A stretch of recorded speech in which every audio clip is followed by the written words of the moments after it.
collapse very quickly and easily. Exactly. And so now good Collapse opportunity very here quickly and for easily. these players and Exactly. for And so now a the good and opportunity here. you got it fixed? I think you did. Yeah, Yeah, there okay, you there go. we go. All right. All right. Thank you guys.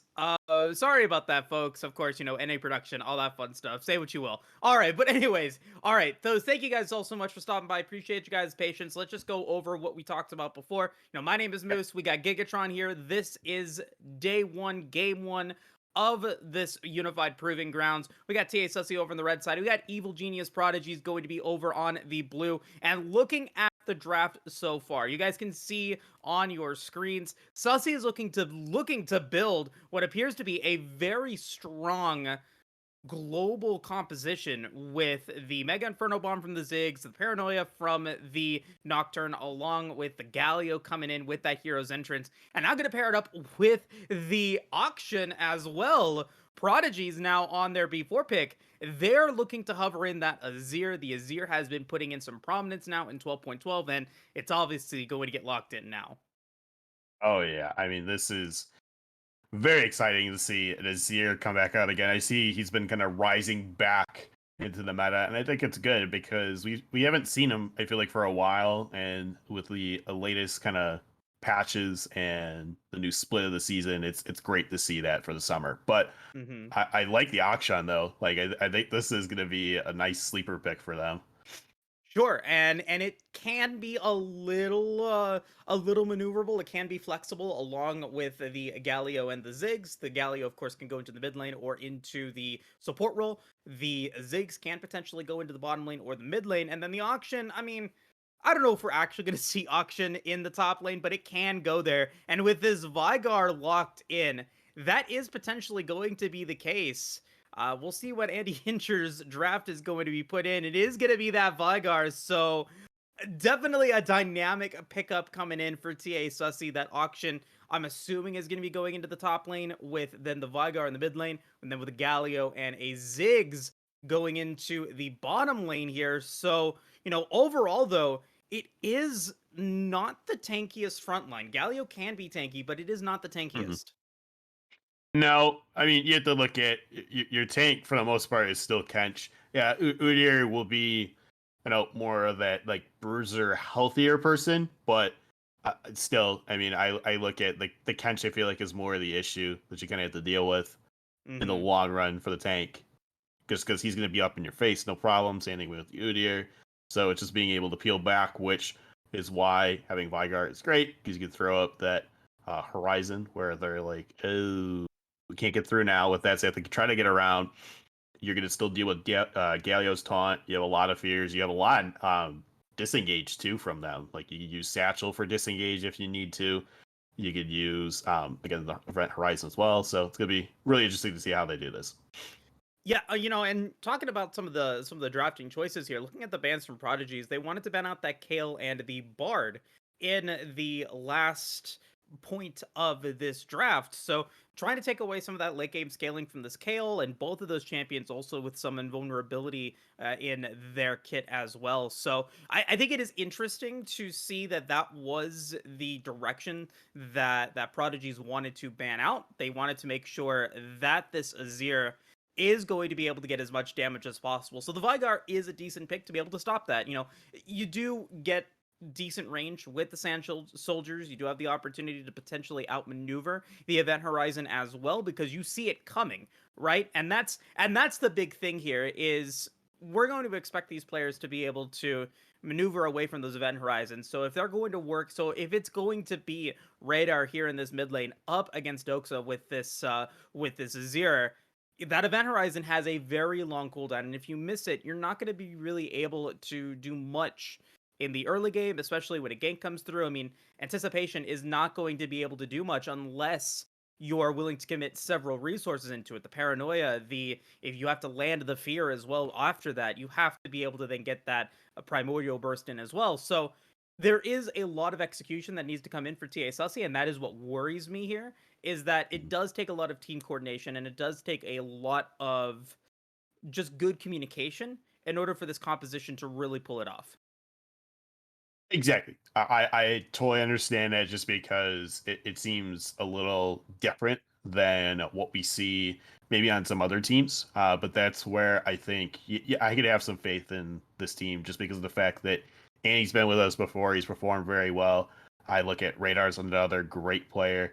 Same thing with Andy and Modified as well as Last Dance. So I have no problem with this. I feel like Mhm. they've been working on this for a little while. So if they've been putting the time in, I think we'll see the execution here. It's just the question is, well, EG Prodigy's the number five, just overexert their dominance because they're a top five team, or are they going to be able to uh, game here just because of the fact that we put through what I feel is a very good roster.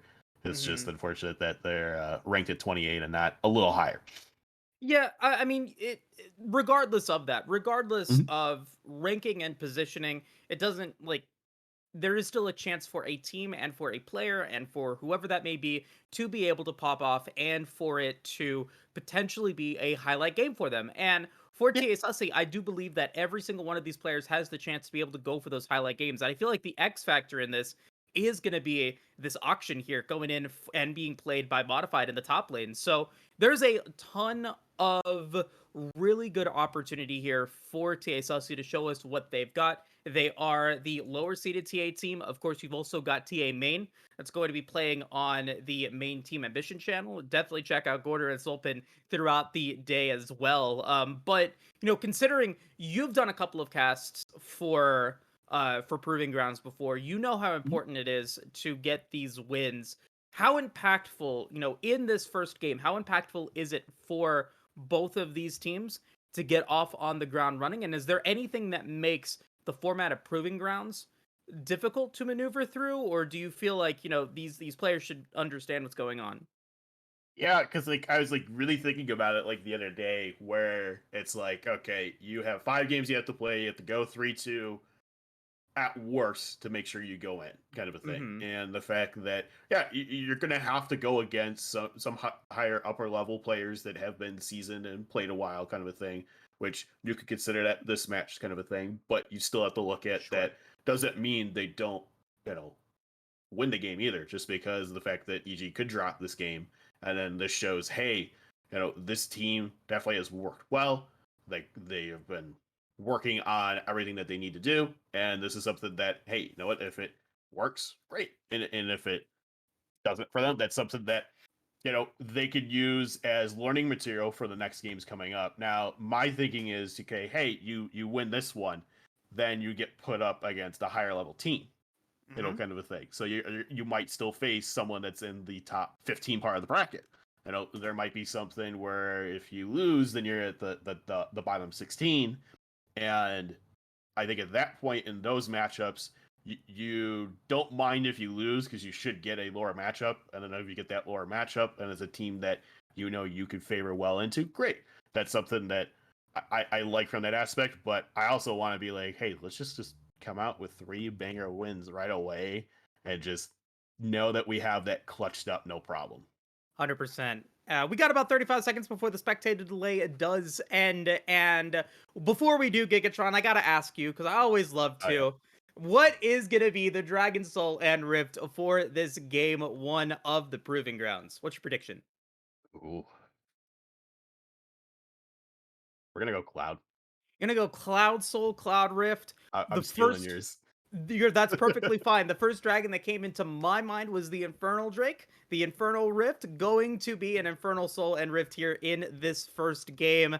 Chat, let me know what you guys think the Soul and Rift is going to be and your predictions on who's going to win this match. We are out of the spectator delay. We're going to take a quick break to get everything going, and we'll be right back.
Welcome back, everybody, to the Proving Grounds Open Qualifier number 2, going to be day 1, game 1 of this 5-block series for both Evil Genius Prodigies and Team Ambition Sussy. My name is Moose, and I'm joined here today by Gigatron, and of course, none of this would be possible without our producer, Caddy, so if we can get some thank you Caddies in the chat, that would be greatly appreciated. But getting ourselves started with this match, I mean, first game of Open Qualifiers, it's going to be great.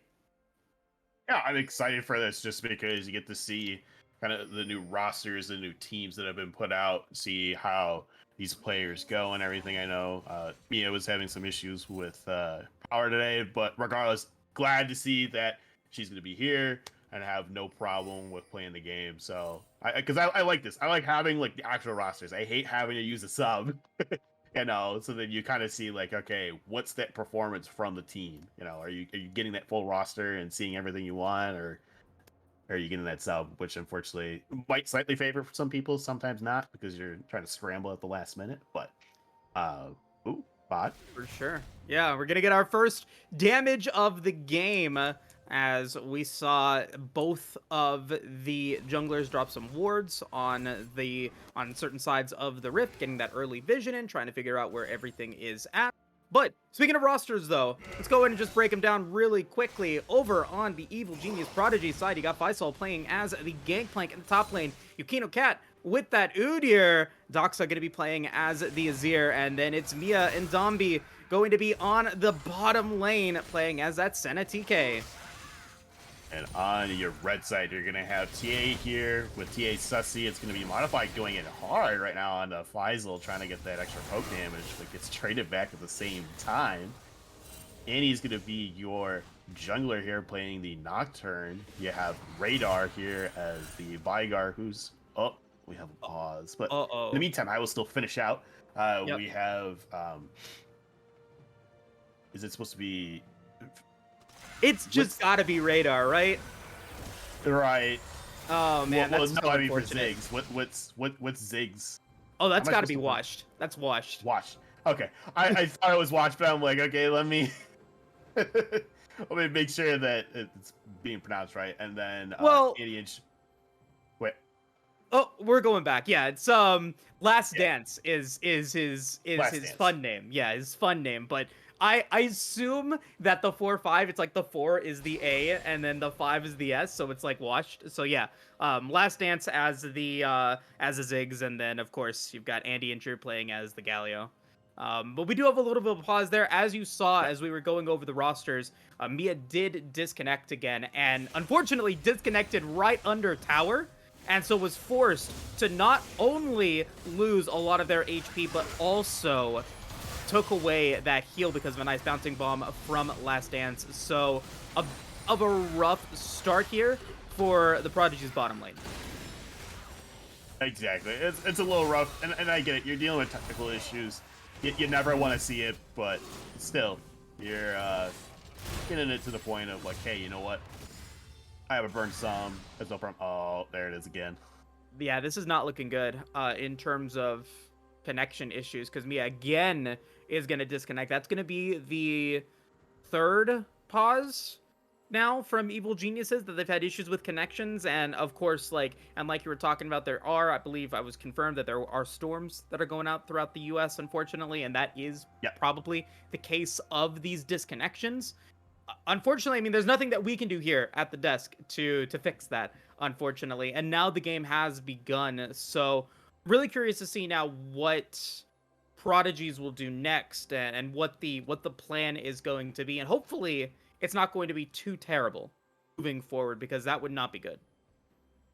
Oh yeah, East Coast getting like hit real bad right now. So I'm assuming they're over there, unless they're in Texas. Texas has one of the bigger storms too. But regardless, Yeah. um, yeah, no, I like I hate seeing it when this happens, because then you don't get to see the full caliber of the team because you're having to deal with so many disconnects and everything there. But this is where I know you want to have the comfortability of playing your starter instead of having to use a sub. But I know this might be the thing of like, hey, you know what, you might have to use that sub, or I don't know how they're gonna work this out to make sure it goes into the playable favor instead of a FF or anything like that. But For sure.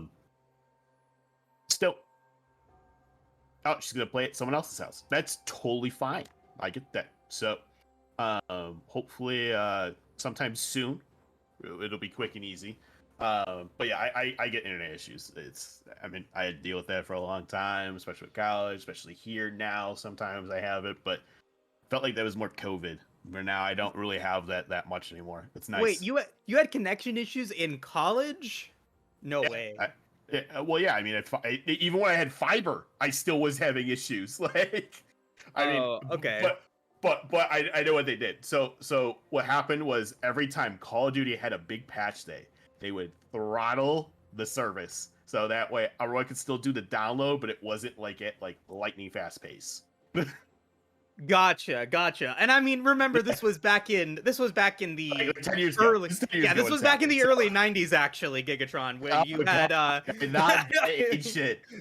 You know, I am a fossil, but I'm not like, a prehistoric fossil. Okay. okay, yeah.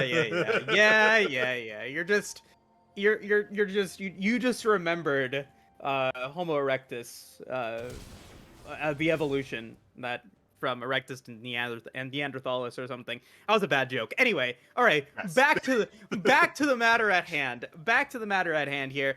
We and so like you said, we are going to be in a little bit of a pause, but it doesn't look like it's going to be game ending for Evil Geniuses. They are going to be able to get it back, and we are now ready to resume the match, and it looks like we are going to be getting our first potential gank of the game. Just going to be some bottom lane presence of Yukino Cat. Gonna go in as we do get a nice abyssal dive, and Idra's gonna be in trouble, gonna get hit by all the damage, and first blood is going to go over to Donby here on this TK. Now Last Dance gonna be in trouble as well, gonna get a little bit of damage as Yukino Cat, level 4, is looking to potentially be able to get another kill. Exactly. I mean, hey, you know what? You have that 3v1 power spike right now that you can go and potentially collapse on them. They're gonna do it. They are. It's going to be Last Dance. Maybe singing their Last Dance as Dombey is going to take one for the team. It's going to be a 2-for-1 in the extended play. Yeah, and I totally get that why they're doing it, just because of the fact that, hey, let's just exert more of that power onto themselves there. No problem. And unfortunately, it's something that you hate seeing. I mean, it's when the fact that you don't know the jungler's there, and the fact that also you're just having to deal with that, like, it's tilting, definitely. But glad that, you know what, they still trade back, they still get something. And same thing for here with Radar. Radar is down a little bit in CS, but he's stacking up pretty well. He is, yeah, 26 CS comparatively to 35 for Doxa here, and considering that the Azir is going to be your late game scaler, your late game carry, that is going to have the opportunity to just continue to be a menace the longer that the game goes on. Being able to get that early CS advantage is definitely a good sign for the Prodigy's mid laner. But of course, like you said, you're going to get those phenomenal evil stacks. You're going to be able to get that damage in as well if you are able to land those primordial bursts. So we could potentially be seeing Zhonya's hourglasses come in, those stopwatches coming in with prized possessions. But for now, it's just back to the laning phase. Dombey and Mio were able to come back to that lane without losing too much CS, and they pick up some really good key items to get into their mythics with that Serena Dirk getting locked in along with that Bomby Cinder. Exactly. Like, so sorry, Derek Bombi. I mean, this is great because of the fact that when Dombey goes any closer, they're taking damage right away. The fact that anytime they want to go onto Mia, it's really going to punish them, kind of a thing. So I hope that they learn to definitely respect it, and that knowing that, hey, you know what, you did get a tier, you're trying to stack up, but you gotta play safe at the same time and not overexert to the point of like, hey, you know what, you see Mia potentially, I think, DCing here again, or just stopping because, you know, hey, I could just do it, you know, to make sure that the wave's pushing the way that they want. But We do have a gank now. Doxa is going to be potentially in trouble. The Primordial Burst can be ready, but Doxa is going to be able to get away. Predator was used, and the movement speed will not be enough, so no summoner spells taken. Yeah, no summoner spells taken, which is okay in that case, because, and this is where I think is your pick is also great for Doxa. Anytime Andy tries to come in, unless he has paranoia, it's not really going to affect him unless Doxa was overextended basically on top of the tower and taking tower shots. Like, he should be able to use his rotation, but nice stun there. Yeah, another nice stun coming in from Radar, but it was a little bit of a TP disadvantage for Radar. It did use it a little earlier than Doxa, so that does mean that you're coming back now, or Dox is coming back with a slight advantage, not even more than a slight advantage, has a lost chapter comparatively to just 2 amplifying tomes that Radar was able to pick up, and he's gonna have to waddle his way back to the tower and the lane as we do get another pause. Hopefully it won't be too long because there is a minimal amount of time remaining on the pause timer for Prodigies, and hopefully that will get solved. But I mean, taking note of everything so far, I think things are going as expected for Prodigies. We saw Yukino Cat being able to pick up that first dragon at about 550, also going to give the opportunity for them to continue to scale up as well. But in the next 2 minutes or so, this is when TA Sussy needs to start getting on the board. Anticipation is going to have that paranoia. Hero's Entrance is going to be available as well. So the opportunity to go for some really side lane plays and have multiple members be there is going to be paramount to Sussy being able to potentially win this game. Exactly, and I think once those 2 hit 6, you'll probably see a gank maybe. I mean, you can see it bot side here. He's 6. He is 6. Could potentially try to go for that, but there is decent vision here for Prodigies. Not in the Tri-Brush, but at least in the river and in their own Tri-Brush on their side of the map. So, I mean, they're feeling pretty comfortable, and they know that until level 6 happens, it's this bottom lane that is the most vulnerable to that paranoia, because once Nombre is able to pick up that Devour, it's a much easier gank to navigate for Prodigies. Exactly, and that's where I'm looking at. Ooh, he's evading here for Cat. All right, on these chickens. And that means then, hey, you know what? They should have that advantage for trying to get this Rift Herald here as he's playing towards that top side. Oh, they Yeah, might meet here in a second. I think they will. Anticipation. I don't know if Anticipation wins this 1v1. Knows that his Raptors were taken, but they're gonna go for the play mid lane. Nice execution there from Sussy as they're able to take down Doxa. Exactly. And you know what? He understands. Okay, you know what? I'm probably losing some stuff here. That's fine. Let me get a play somewhere and use my paranoia to get ahead and get going for myself. But uh-oh. Let's see if they can do something here. Modified's going to be in trouble, though. Going to be forced to flash away as the hero's entrance can be used potentially. No, Anti-Injure does not have it as Yukino Cat is going to fall to the Ignite. It is a 1-for-1. It's a 1-for-1 in that case. Like the aggression there from Yukino Cat trying to go in with that, but I think it's just the aspect of, hey, you know, Modified still played it out the best that he could. Make sure that Yukino's taking a lot of turret shots and then the minions helping out there at the end. I think it's a great job with that. And he still had good rotations. It's just unfortunately Andy just couldn't get on top of him in the way that he would have liked in that case. So, but still was roaming, able to get up there. They did get this Rift Herald right now. We are both in the clear right now for our potential Rift Drake here. Faisal. Yeah. As we do get another play, Vaisel's going to be potentially in trouble as the Fear does land, but the oranges will be used. Modified is looking to be able to get this kill as they cannot get the slow from the Boomerang, but he is going to go in with the comeuppance. It will not be enough, and we get the okay from Anticipation.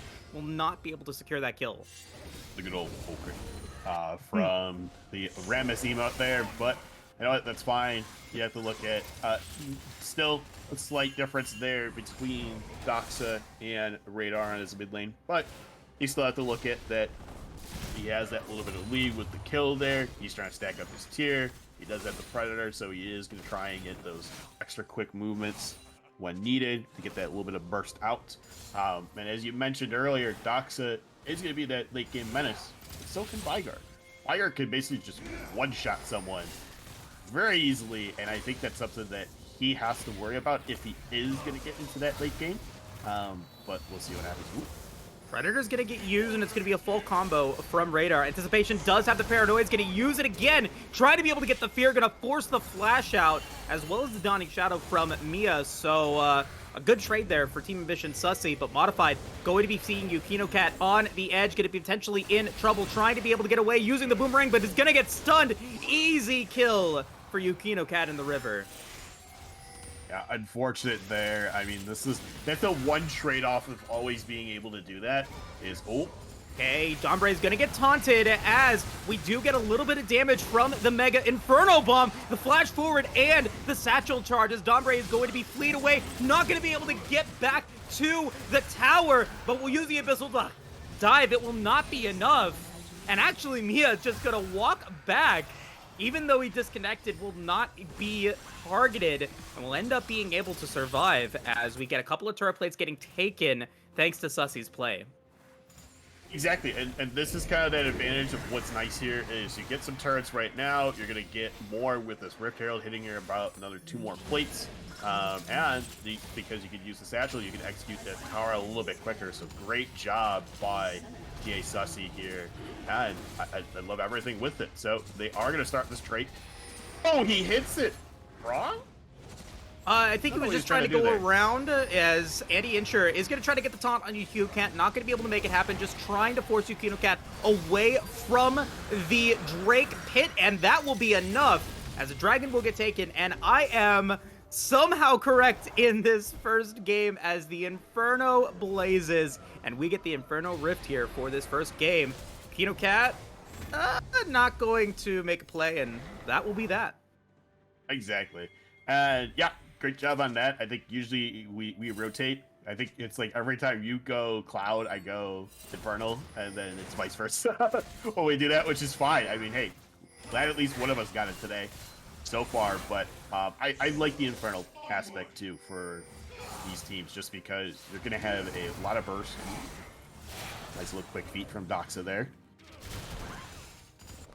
Exactly. And looking to just continue to stay away there, the Azir at 4,600 gold is about, 100 gold in the lead against Radar, despite the extra 300 gold that is attributing to the CS. And the looks like almost turret play is going to be taken down for both mid laners, but it's not going to be enough to constitute any gold advantage in that regard. So good CS advantage over on the side of Doxa, as well as in the jungle. Cat 109 to anticipation at the 96, with both of them having some good participation. 2-1-1 for Cat, 0-0-2 for anticipation here, as we do now finally get to see the rotation. The Rift Herald did bear some significant fruit for Sussy, as they are now in about 1,000 gold deficit here at the 13.5-minute mark. Yeah, I mean, you still have to look at, it's still a deficit, but they're getting more at the same time. You have more objectives across the board. Oh, Cat's gonna get taunted, and the Mega Inferno Bomb's gonna drop. Radar gonna be able to avoid the Dawning Shadows, as Cat is looking to potentially get in trouble. Going to be able to get away. Nice Devour from Dombre to be able to get away, as Radar will be so low, but a great use of the heroic entrance from Andy Incher will keep the mid laner alive. Exactly, and the fact that even if you didn't have that slam down at the same time, you were still being able to burn through Doxa at that point. But look at that TP coming in from Radar right now. Yeah, trying to be able to maybe find the event horizon onto Cat. The flash is going to come through as we try to get the knockup for Dombre. Dombre is going to be so low, but the tower will go down, and now this is looking to be a 2v3 in favor of Prodigies. Radar will go down, as Mia will be able to pick up one, and the rest of the Prodigy squad will walk away with a strong play in the top lane. Strong play by them, but look at this replay here. I mean, you have it where you had that aggression going onto Cat, and the fact that he gets saved by the top edge here is crazy. But this is the problem that a lot of people have, is when you're playing the Azir, you get collapsed on very easily. And even though you're thinking, hey, you know what, I'm going to be able to trade in, that's not going to be the case. But I like what they were doing here, trying to see if they could use that turret that a little bit more to get that extra damage out. But unfortunately, not going to be the case there, as even though you do get Don B down here pretty well, he's not going to fall in that case. Maybe if there was a little bit more prio on Mia, then maybe it would have worked out for maybe getting an extra kill there. Right. It was very close, and if the event horizon had landed the stun onto Dombre, it might have been a different scenario, and Radar might have been able to take that kill, but unfortunately it was just a little bit too late, and that is going to result in Radar's first death. So we're at the 15.75 minute mark here, 5 kills to 5. The only gold advantage that we are seeing is because of the CS that we have seen across the map. It is a little bit of a CS advantage for Doxa in the mid lane, a little bit of an advantage for Cat in the jungle. Anticipation knows that the Rift Herald was being taken, but there was nothing that they could do about it, and that's going to end up going over to Prodigies. Yeah, and unfortunately, he is just dealing with those connection issues, and I get it. It's something that, I mean, you're getting hit by Storm. There's nothing much that you can do, but I like the okay coming out from Annie saying, hey, thank you for giving me the schedule. What mod if I could have just taken it, but this could be a really good collapse here in a second. Yeah, they're looking for the play. Modified is trying to get the boomerang, but it actually doesn't connect the slow, so not going to be too much there. No, but they did get that Rift Herald here for EG Prodigies, and they're going to pop it in this top side. So most likely this top side turret's going to go down. Maybe get an extra attack off onto this turret, but the Predator's coming.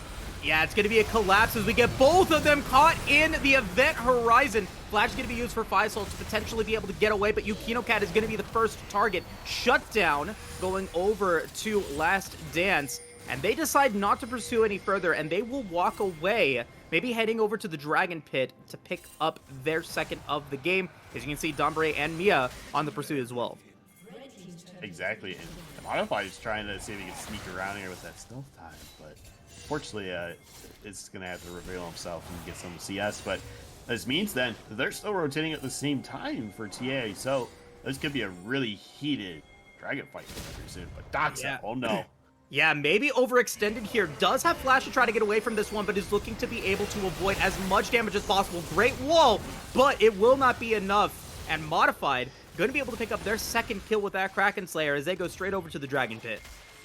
Yeah, Empress Divide. Use good, but unfortunately not where you can get modified over that wall that little bit more. And this means then that TA will get this break here on the board. But look at this. They're looking for more, though. The Event Horizon's going to be in. Faisal's going to be in trouble, but will not get hit by the stun as we do get the heroic entrance. The knockup's going to land 3, but Andy Incher's going to go in, and that is going to be GG to the Goliath of Demacia. Now another one. Mia is going to be able to pick Radar, and that looks to be another kill as we do get a 1-for-1. Modified is going to be able to take down Yukino Cat, and Andy Incher will respawn. Mega Inferno Bomb's going to drop, but it will not connect onto Mia. Modified is now invisible and is looking to try to maybe pick something up here. Going to be able to get the boomerang slow onto Dombre, but it will not be enough to continue the pursuit. So overall, it's 2-for-1, but a revive for Modified.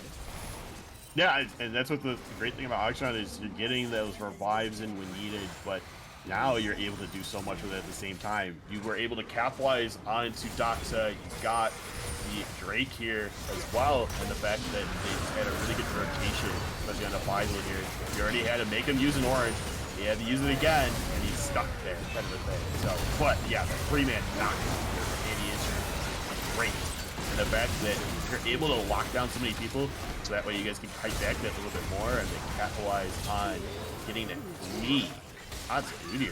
It's just crazy, but yeah, Modified trying to swing away, but doesn't need to.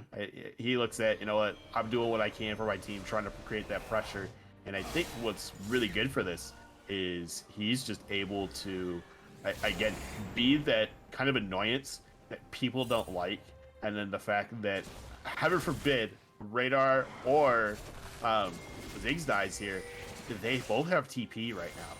They could always just TP back to a fight and then make it go from, you know, say a 4v3 to now a 5v4, and it's really punishing. So can't wait to see that happen. It's about a 3,000 gold advantage still for Prodigies. They have been rotating around the map a lot, really well. A lot better than I think Sussy has anticipated. They were able to use that Rift Herald to pick up that top tier 2 tower, which is going to open up the Baron side of the Rift for Prodigies. And on top of that, it is still significant CS advantages for Doxa. 205 to 169 is definitely an advantage that Radar is feeling in their wallet. About 1,100 gold disadvantage. Some of that attributed to the turrets or to the turrets that Doxa has been able to get, but also to that CS that they've been able to pick up. That means that it is a 2-item spike right now for Doxa here on this Azir with the Luden's Echo along with that Banshee's Veil, just looking to be able to get some protection against Radar and Last Dance, who are both really AP heavy here. Exactly. I mean, and that's the thing is, they're so AP heavy, but we're looking for a play, and it's going to be on to Faisal. The teleport's going to come in. We got the cannon barrage, but it won't be enough. Radar will be able to pick up 1, and it looks like they might be looking to go for more, but rest of Prodigies will back away. Andy loving to use his emotes as much as possible, but yeah, and this is the problem is, and I feel so bad for EG here, where you have Mia just keep disconnecting, but it's fine. It happens. They're doing their best, and I think what's great is we're seeing a lot of the plays that we wanted to see out of TA now.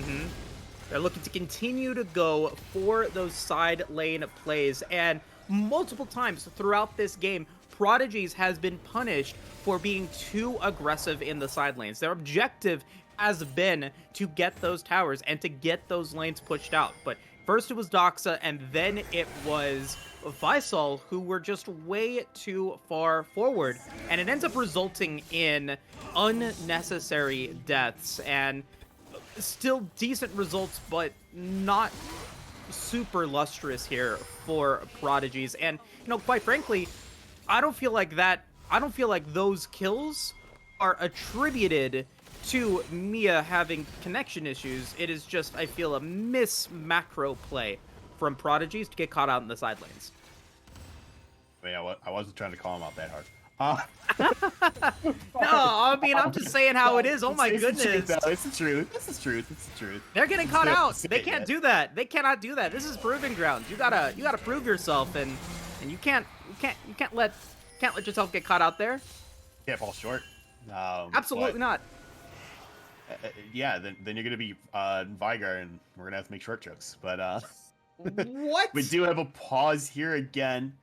They are right now with their timer again. I don't know what's going to happen here in this case, but I do like how, again, when we were talking about the execution of TA here, we do see this combo work, and it's working well. I mean, they've been having 100%. really good event horizons. You've been having really good paranoias where you're getting on top of someone, you get that fear off, and they're able to just lay it down onto someone. So I think this is really good for them, but I'm waiting to see how more of this goes. I mean, we've seen a really good heroic entrance from Radar there, or not Radar, from Andy Incher, which is great. I mean, you have to love that, and just the lineup that this team's brought. I mean, you have a very good balance, I feel, of AD as well as AP, and they've been using it well because you have that mixed damage. You now have to prioritize. Okay, am I focusing more of that magic resist? So then Annie and was it Action can just basically go through people no problem. Like Modified can just basically just be like, hey, I'm trying to get this damage out here, and now you get punished at the same time. So yeah, this is the unfortunate itemization that the two tanks here from Prodigies have to figure out. But I think this is again a really good game going forward right now for TA Sussy, especially since it's their first one. Of course. Definitely feel like they have made they've made some good plays, and it has been that execution that I was talking about in draft. You know, I was saying, you know, this composition, this type of strategy where you want to go in with your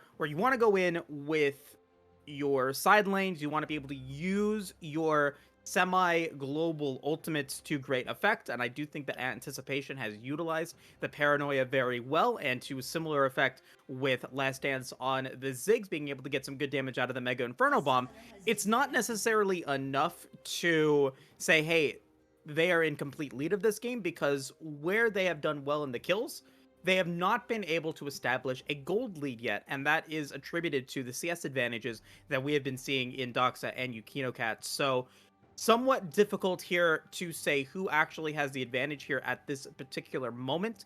I think that there have been a couple of kills that Sussy has gotten away with without getting punished. Like, Anticipation was so low at that dragon fight, could have easily fallen, but very, very close to falling, didn't fall, saves that extra little bit of gold for Sussy to be able to survive and keep this game very, very close. So if they're able to continue to keep this going, I think that they are in a good spot to win this first round. Yeah, I think so too. I mean, I look at, even if you have those CS leads towards Doxa and Yukino, you could still have a lot of good team fights happen that, again, this is EG's game to lose. I mean, you have the gold lead, you have, again, more of those objectives sometimes that TA doesn't have right now. Like, you have that inner turret on the top side for Prodigies where you're able to knock that down. And the fact that, you know, these fights, the problem is when you go for that and you get that objective, now you're training yourself, and that's putting more gold back into TA's pocket, where, yes, it may not be enough to necessarily get them over the hump and over that edge to be in that gold lead. But I think this is where both teams still have to play towards that late game. You have infinite scaling on both sides. You have that Vigar that can just keep going up and up and up, as well as you have that Senna who could do the same thing. You have to realize that Doxa will plateau at some point, as well as the Ziggs here. So this is something that we'll have to see. But here's Drake Dance. We got the Drake Dance coming through, and it is going to be bottom river advantage for Evil Genius Prodigies, but it's a complete river control almost for Team Ambition Sussy, as they have decided to start the Drake. YukinoCat is going to go in. Flashes are available for all of the carries on both sides, so definitely going to be an opportunity. The Paranoia is going to come through. They're going to land it on to Mia, but the Devour is going to be used as a heroic engine will get the knockup on to Dombre and to YukinoCat. YukinoCat is still alive. YukinoCat did not die. A massive three-man route from Mia is going to be huge, as Sussy is going to be able to get one, as well as Prodigies. Great use of the event horizon, going to try to be able to get away, but it's a double kill for Faisal. Trying to be able to get more. It's a triple kill for Faisal. It's a quadra kill for Faisal and this Gangplank, who shut down Sussy. Yeah, it's crazy here. I mean, this is just a fight that I loved seeing. I mean, this replay when it comes up is going to be amazing. But again, there was a couple things that I just want to highlight just because of the fact that as we see it here, you're going to have that bot side advantage like you talked about going over to EG Prodigies here. But the fact that, again, you're having people stay back, wait for the Drake to pop, that way you get that free damage onto them. Again, isn't going to be much, but the fact that Yukino can just be the way it needs to be, and the fact that they're like, you know what, nearsighted, let's go on to them as much as possible. I like that Andy does have a stopwatch here, so this way he can block out any of the damage that was going to hit onto him. But the problem is, he hit that amazing route with the Abyssal Voyage.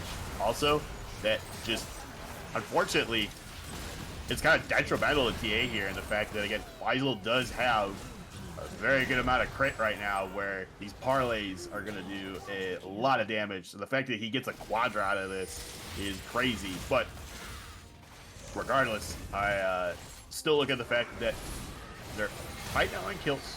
They're down roughly about 3K now at this point. You have a one turn advantage still going over to EG Prodigies, but you have to look at, okay, you know what? Both had Rift Heralds on each side. Both have 2 Drakes right now. So, again, it's just looking at, yeah, you might be able to abuse that Doxa, but even with the problems that Mia's having, she's still coming out on top with this. Huge healing coming in for Mia now with that Moonstone Maneuver as well, going to be able to keep Yukino Cat alive in that fight. Had Yukino Cat fallen, or had Mia fallen, might have been a completely different battle, but they weren't able to make it happen. Modify gonna get caught out, and that is gonna be the initiation of a play. It's not gonna be enough. Faisal picking up their 5th kill, now 5-1-2.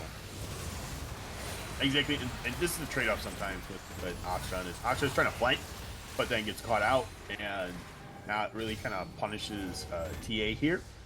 They could opt to go for this Baron right now for EG Prodigies, as they do, but I wonder how much they get poked out here. We got the Cannon Barrage coming in as Anticipation is going to be able to get away. The Event Horizon will come through, and that will be enough to stop Prodigies from going for the Baron at this point.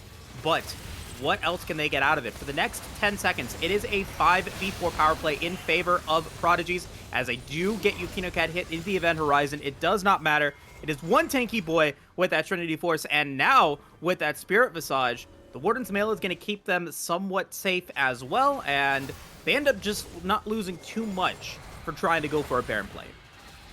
Yeah, I mean, this is the thing too, is like, you're not really going to lose too much out of this, and the fact that, again, that you're so tanky now that you've become that menace that we don't like to see. But you also have to look at Dombre. Dombre's got the Force of Nature, as well as the nice good old Ice Fist coming out from himself. So I worry about that as well. So when it comes to these team fights, they're just going to be able to soak up so much damage and potentially go in on others very easily. So I do like that we are seeing the Scuttle still, for the most part, go over to TA. So this way they are getting a good amount of vision, but at the same time, you have to look at, okay, what can TA do here? And I'm hoping that they can just split through one of the side lanes, even if they run a 1-4, combo instead of a 1-3-1. Hopefully that will be able to get that push out on that top side, so that way if they do, Kino. Okay. Yeah, gonna be fine. Just taking trade damage, no problem there. But they are gonna start it up though. Yeah, Baron indeed has started again, and the rest of both squads are now on the way. The Scryer's Bloom, as well as the Farside Alteration, will notice that the Baron is at around 6,000 HP, now 5,000. Anticipation does have the Paranoia potentially get a skill here. 3K, looking to be able to get a little bit more. 2K, 2.6, 2.4. Paranoia is going to get popped, going to try to go in, and it's a steal for Anticipation. Going to be able to get Baron Nashor for their life. Oh, yeah. I mean, I'll take that any day of the week as a jungler. Hopefully, oh, boy. Okay, he's fine. I think the Last Dance is going to get engaged on right away, but They're going to look at, Drake's coming up here in 13 seconds. They're just going to go for that, which, yeah, no problem there, I feel, for Evil Geniuses to get that. But what I want to see is them to use this Baron, as they got 3 of them on this top side here. You still have Last Dance here in mid. Hopefully they can get some push out before they have to recall here and maybe can get a turret. But, yeah, really interested to see how the rest of this goes, as this third Drake will now be picked up here. But yeah, this Baron play, I mean, this is what I love. They're trying to scout out. You have Modified do a lot of damage here onto Dombre, but the fact that, yeah, they're keeping that timer tracker, he comes down at a really good point, and there's the smite early on coming out, and they get that no problem. So I think that's the just priority that you have there. Anticipation is, he's always known for getting a lot of those steals. The fact that he capitalized on it again is great. Oh, Cat maybe going to be in trouble here. Did not get over the wall with that blast cone, but Mia is on the way. As we do get Mia going to get targeted upon, the Dawning Shadows will be used. Anticipation will go in, but the knockup will not land on anybody. Cat will be able to escape using that ghost, and no one will go down. Exactly. And what you have to look at here is you got a couple sums out of Mia. You were able to get the ghost out of Cat, as well as you pop the cannon barrage as well. So now, this way, if you have another fight, it's going to be down for that a little bit longer. We didn't have to burn anything really, other than I think we burned Ignite at that point. So I'll take that any day of the week. Yeah, Mia did have to use Flash and Heal, like you said, as well as the Ghost from Cat.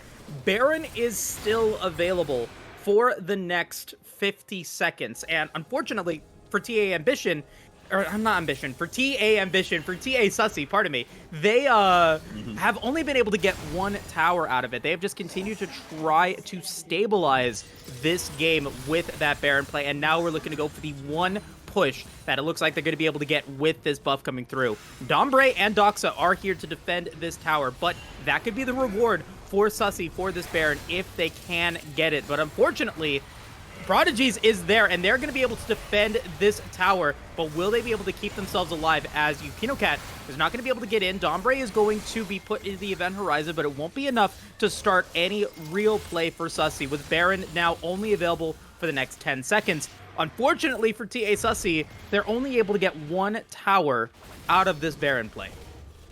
Yeah, 1 tower only, but what's going to be nice here is Modify's going to sneak around with Annie here, and they might be able to... Oh, no. It's a deer.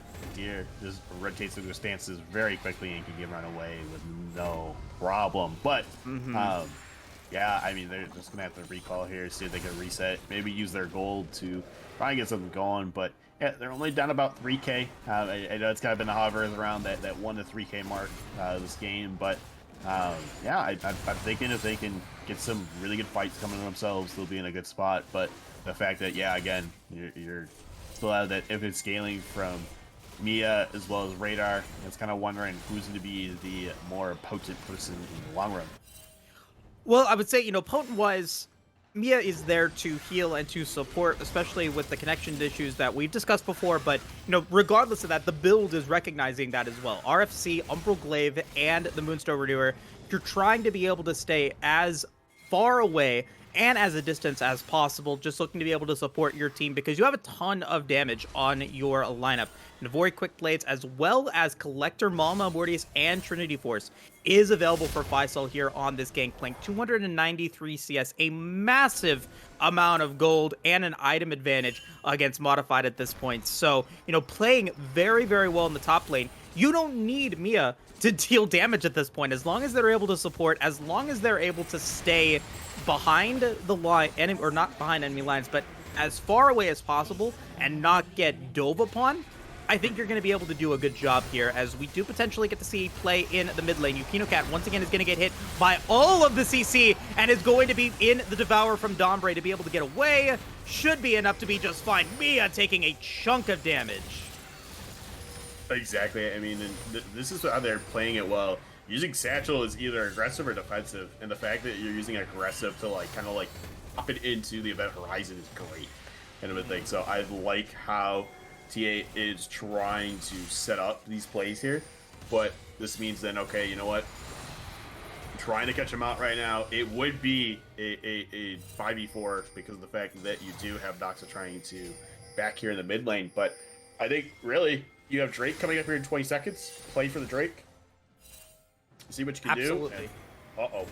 Yeah, you have no choice but to fight for this Drake here. You do not want to give that AoE burst damage that the Infernal Soul will provide for Evil Geniuses. Everyone, including Mia, will deal more damage. The teleport is now coming in for Doxa. It will be a 5v5. Flashes are available for all 5 members of Sussy, as well as for Prodigies, except for Mia, who does not have Flash. Yukino Cat maybe going to be caught out a little bit of position here, as Anticipation is going to find Yukino Cat maybe in trouble, as they're looking to be able to pick up that kill. But the Devour, once again, is so clutch for Dombre, but it will be enough for Prodigies to be able to pick up the Dragon, and now looking to be able to get something on the escape, trying to be able to survive, and trying not to lose any members, as Modified is trying to be able to get away, going to go into the Camouflage. Doxa's going to be taking a massive amount of damage, and Anticipation is going to be able to get one. It's going to be Faisal's going to be able to take another one, as it's 2 for 1 so far. Andy Incher with another nice multi-man knockup, but they're not able to get Yukino Cat to go down once again, as Faisal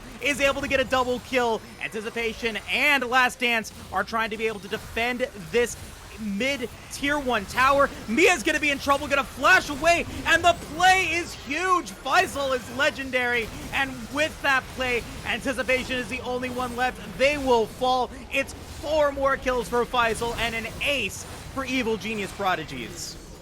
Yeah, I mean, you gotta love this here for Evil Geniuses, but unfortunately for us, it's just, we get the Drake, which is great. I love that. But the problem is you are gonna have, unfortunately, a good and bad aggression from the TA side here in the mid lane, just because you're trying to take out as much as you can, but the problem is you're able to kind of bounce out a lot of things. But yeah, this is where I like the aggression. You have an Andy on the backside, so you know, hey, you know what, get that Devourer used right away. And then now you have Mia, who's still very low, does get stunned there too, but the fact that Yukino can get on the people still very easily is part of the problem. And yeah, Doxa looks like, hey, you know what, might be in my favor here, but it gets blown up like crazy by them. But you have to look at Dawnbreak. Just getting these really good Abyssal Voyages. Like, look at that. Even with a knockup from the heroic entrance, it still isn't able to do much. And the fact that he does step up that little bit more, gets a nice barrel parlay off combo from Faisal, and that's just where it's just really punishing. But then you have to look at, you know what, Lash is trying to be aggressive as much as he can, thinks that he can get something on the Mia, but in the end, it just does not go towards that way. But you do get that Baron over here on the EG Prodigies. Again, they did deny the soul going over to EG Prodigies, so what you have to look at here is figuring out what they could do to stall and turtle out here. Yeah, I mean, well, the Baron from Sussy was not the best. They didn't get too much out of it. They only got 1 tower out of that play, as Dombre is going to go in with the Abyssal Dive. Modified is going to be the target, going to get shielded, going to not have enough health and will fall. Faisal is legendary with another double kill for this Gangplank, who is 1v9 at this point. Triple kill for Faisal, looking to be able to get the Quadra, maybe looking to be able to get the Penta kill here in this first game of the Proving Grounds in this summer split. Thumbs up from Last Dance as they're trying to be able to escape, but this appears to be the end. 4 kills for Faisal. The inhibitor will go down with the Baroned up minions. Prodigies will win this round. Yeah, Prodigies even playing with the unfortunate disconnects, we're still able to come out with it. And the fact that, again, I mean, Doxa playing it well, even with being down on having no kills and having a decent amount of deaths. Yeah, still farmed it out very well. You had a good amount of assists. You had a really good play there. I was surprised you weren't seeing more of it, I guess, where you were able to tower dive behind and get the Emperor's Divide going into the rest of the team. I'm glad that we got to see it at least once, you know, at the end there. But the fact that they weren't trying to capitalize on it before, I think is kind of what worried me a little bit with Prodigies. But the fact that, again, they were able to keep that goal lead, and once the fights kind of kept going towards their way, you still had that kind of scaling you were getting out of the Gangplank, and you just couldn't stop it. I mean, like you mentioned, so that wasn't really the problem. It's the Gangplank at this point. huge plays coming in from Prodigies. And I mean, once Five Soul was able to get that first quadra kill, it was really tough to be able to mitigate the damage that this really strong Gangplank was able to put out. You had really no support to be able to stop that, no shielding, no real healing to be able to get back from that, and the burst damage is just way too much, and Prodigies was able to get to that point where they're able to scale. And congratulations to them.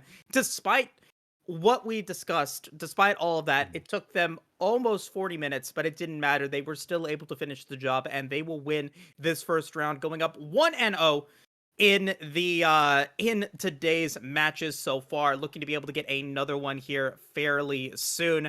As we did kind of fall a little bit later than usual, just because of all the pauses and all of that fun stuff. It is, it makes sense.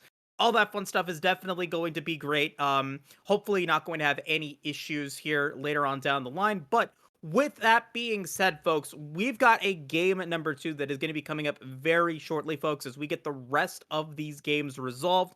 We'll find out who our opponent is, and we hope to see you guys here. We know it right now. Oh, we do. We do know it's it. It's going to be Rage.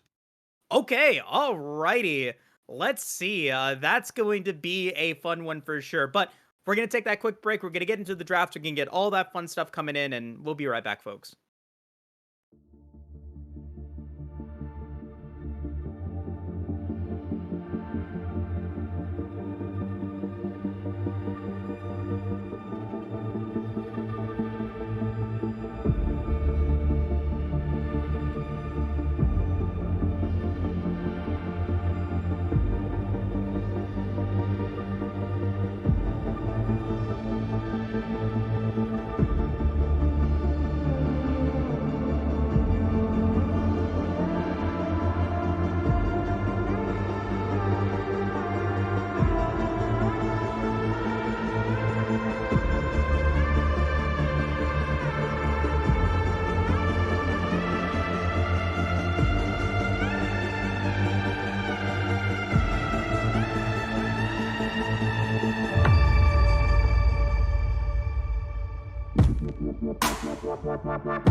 Welcome back, everybody, to this featured match for TA Sussy versus Rage in the Unified Proving Grounds Summer Split Series. My name is Moose, and I'm joined here today by Gigatron.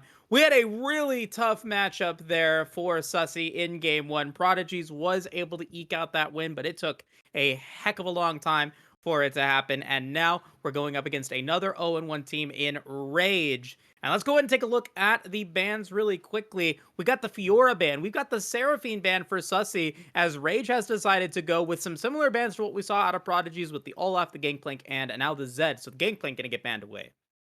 Yeah, Gangplank a new addition this time around, but I'm definitely okay with it. I mean, we saw Gangplank was played, and the fact that excuse me, he can also play the Gangplank very well too. Doesn't surprise me that they're going to ban that out. But the first pick, Zeri, is interesting. Looks like they go for Lucian Nami. Hey, I mean, I'll take that. Sure. I mean, it makes sense. The Senate TK was Yeah. not banned out, so could have been something that was available for Sussy to go for, but instead they do want to go for a little bit more of that mid-game power, and you can go for some early game power as well if the Nami, if Andy Incher is able to land those Aqua Prisons, you are going to be able to potentially get some early game kills against the Zeri, but it is going to be difficult. Zeri is one slippery electric eel and is going to be able to potentially zap this Lucian Nami here in the bottom lane. We'll have to see what that support pick is going to be, as the Udyr, that really strong Udyr that we saw from Yukino Cat in this first game against Sussy, is now going to be up against them again here in game 2. Yeah, might be a little PTSD for the team there, but you have to look at that regardless. Oh, Seri mid or top, and you're gonna go for the Senna TK. Uh, Interesting. Maybe it's going to be a Senna support, but the Senna is going to get locked in. So yeah, it could potentially be a Zeri mid with that Senna now in the bottom lane. It still can be a fasting Senna, and there are options that are available to potentially pair up with it if the TK does end up getting banned out. Now, I do actually like when teams do this, because you don't actually have to play Senna with TK. It is not a requirement. And so if you know that you're not going to have to do that, and you're not going to do that instead, the TK ban is kind of a bait. It forces Sussy to say, hey, are we going to give you the Senate TK, or are we going to ban it out and potentially waste a ban? So I do like this potential for some shenanigans here from Rage. Yeah, but I do see the priority with the Camille as to being the ban, though, just because Camille again is a champion that has been really touched. I feel in a couple seasons now. She's done very well in the top lane too, for a lot of teams, and yeah, I think it's just a very good ban across the board, just to make sure that Rage doesn't have it, but they're gonna opt to ban Karma? Question mark? Worried about a potential for the duo enchanter composition, with the Karma then going into the mid lane or potentially into the top lane. I think it's almost confirmed that it will be Lucian Nami here in the bottom lane, unless it is some flexible mid Lucian. I doubt it though, because Lucian Nami is so prevalent in meta right now. It can work as that stable dynamic duo. But if you wanted to go for a second, if you wanted to go for a second support, you can put that Karma in the mid lane, and so they're worried potentially that that might be the case here, as the Zoe once again is going to get banned out for TA Sussy, or against Rage from TA Sussy. Hmm. Yeah, Zoe, I like is a good band. She played very well over the weekend. With I believe it was Maple that played it and performed very well on it. But also the Victor being banned away, I like the idea of that. Just a really dominating lane. But we're gonna see a Vigart be picked up and a Quirky potentially here from Rage. Yeah, I I like don't it. know if I agree with the R4 Vygar here. Maybe they were worried that Rage was going to pick it up, but because you decide to go with the Vygar now, it's going to now be potentially countered upon. And Corki is I think a great counter to Vygar, because the Vygar is not going to be able to threaten your kill, and not going to be able to threaten a kill against you. Like it's not going to happen in the early game unless you get those ganks. And even then, Cyclone, Yeah, Valkyrie. Even if Cyclone hits, you have Valkyrie to be able to get away. I think the cooldown for Valkyrie is very similar to the Event Horizon, so you have a way to be able to escape. And even then, Corki can still play relatively behind. Veigar will most likely go Predator. Corki will go the first strike. So the Corki will eventually be able to scale up more as well as the time goes on. So I do like this pickup here from Rage, and the Jace is going to get locked in for the top lane here. Now, I mean, this was Sussy's decision not to go with an R4 top laner. They get to see what the top lane is going to be, and they decide to go with the Malphite here as the response. I think it's a good pickup because now you have another good wombo, kind of like the heroic entrance, from the Galio, but now it's just going to be the unstoppable force that's coming through. Should be able to knock up some people, or at least would force out potentially package maybe on Corki to get away from the Malphite in that case. But I still like the Wukong matchup. Wukong is really strong still right now. That Cyclone into Calling and Tidal Wave is going to be really strong, I think, for team fights. But I think that's the thing is you have to look at Sussy has a really good setup across the board. They're kind of squish, but so is Rage. I mean, you have to Mhm. look at you have basically three ADCs, and if you really want to call it, Jason's also kind of an ADC. Just he's just a different style of it, kind of a thing. So um, I don't I don't know how that's going to go necessarily, but you do have still someone that's very tanky. With the Malphite, you have the Wukong, who again is going to excel very well into what is primarily attack damage here. So this is going to be an interesting matchup. But yeah, I'm afraid of Corky. Ain't gonna lie. What worries, so for Sussy, they've got a Mm. ton of potential CC.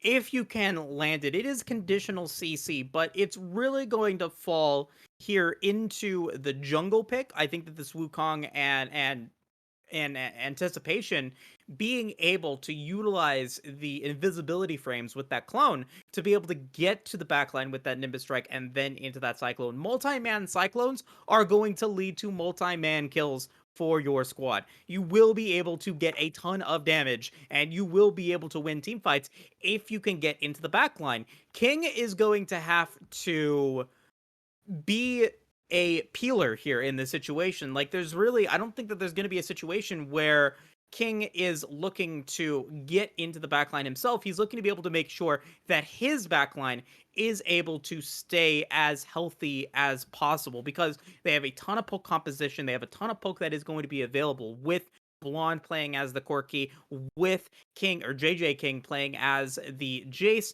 You have the acceleration gate, you've got the rockets, you've got even potentially the Q from the Q combo from the Zeri and the Senna to be able to land that slow and then to be able to land that damage.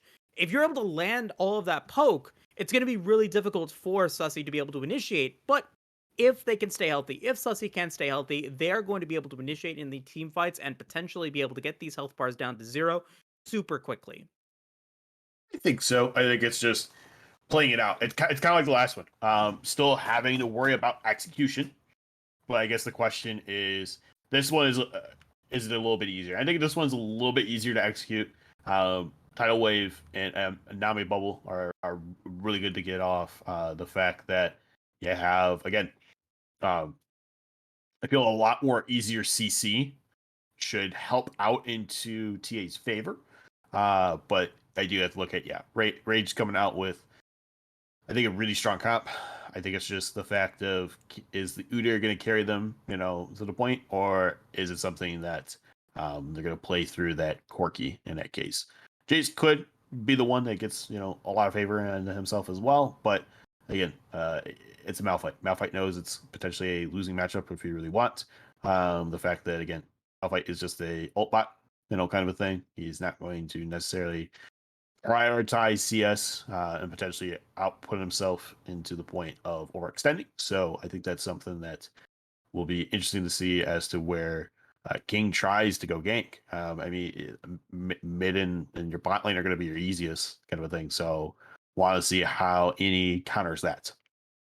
For sure. And it is going to be a very interesting game, and it's going to be a very important game here for TA Sussy and for Rage going into day 2, 0-2, feels a lot harder than going in 1-1.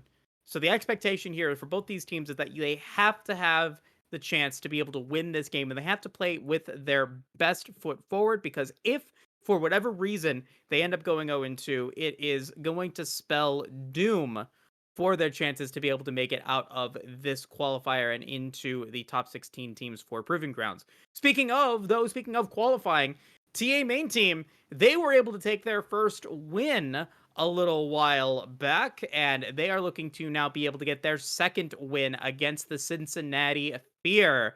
Going to be a very tough game, going to be a very, very strong performance potentially for TA main if they are able to make it happen. But of course, we are here going to be casting for TA Sussy against Rage. Hopefully it will be a fun matchup, as I'm sure that it will be. But with that being said, game 1, our Drake was the Infernal Soul and Rift. Gigatron, what is your prediction for game 2? Oh, let's go. I want the mountain because we have the Malphite. Let's go mountain. You have the Malphite. You want the Mountain Rift? I am predicting that it is going to be a Cloud Rift and Cloud Soul here in game 2. You said it. It's going to happen. It's going to be a Cloud Rift here in game 2. Chat, let me know what you guys think of and what is going to be the Cloud Rift and Soul here for game number 2 here, or the second game in this 5-block series. Also, let me know what your guys' predictions are for who's going to be able to take this round and take this match, a very pivotal match for this Proving Ground for both of these two teams. We're going to take a quick break, but when we return, we will be back to highlight this second game between Rage and TA Sussy. We'll be right back.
Welcome back, everybody. We are here and we are live for this second game of this 5-game block in this 2-day open qualifier. This is not game 1, this is game 2, as we get ourselves a battle between Rage and Team Ambition Sussy.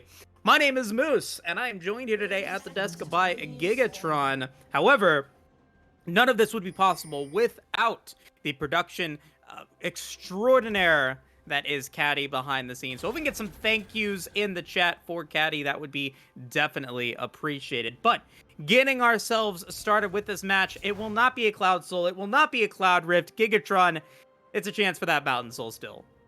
Yeah, and that's where, I'm really hoping because you have, and this is where I wonder if the game kind of realizes it too, like, you have a lot of AD on the other side. It'd be great if TA could get that with the Mountain Soul there, because then it just helps out Modified as well as Anticipation just for being those ruthless tanks. But regardless, look at this poke from Chase early on. It's what you expect. We got the Seismic Shard going to drop, and we also had the use of the Oracle Lens be used by King Nid to be able to get rid of that ward, but they do know that it was warded out. Everyone knows that King is going to be starting up with that blue buff. But speaking of the roster here for Rage, going to be over on the blue side, you've got JJ King 9 going to be playing as that Jace. King Nidhogg going to be playing as the Udyr in the jungle. Blonde with that first strike Corki. Got Skyline and Little Chimp going to be playing as the Zeri and the Senna bottom lane. This is your roster for Rage in this Proving Grounds matchup. Yeah, and this next side you're going to see here, it's going to be TA Sussy with Modified playing this Malphite top, which will pay off in these team fights later on. You're going to see Anticipation playing this crazy Wukong. It is Donkey Kong. I love seeing it every time. We're going to see Radar playing again on the Vygar here today with what's going to be Annie Incher, as well as you're going to see Last Dance going to be here on the bot side between the Nami and the Lucian. But look at this damage onto Little Chimp.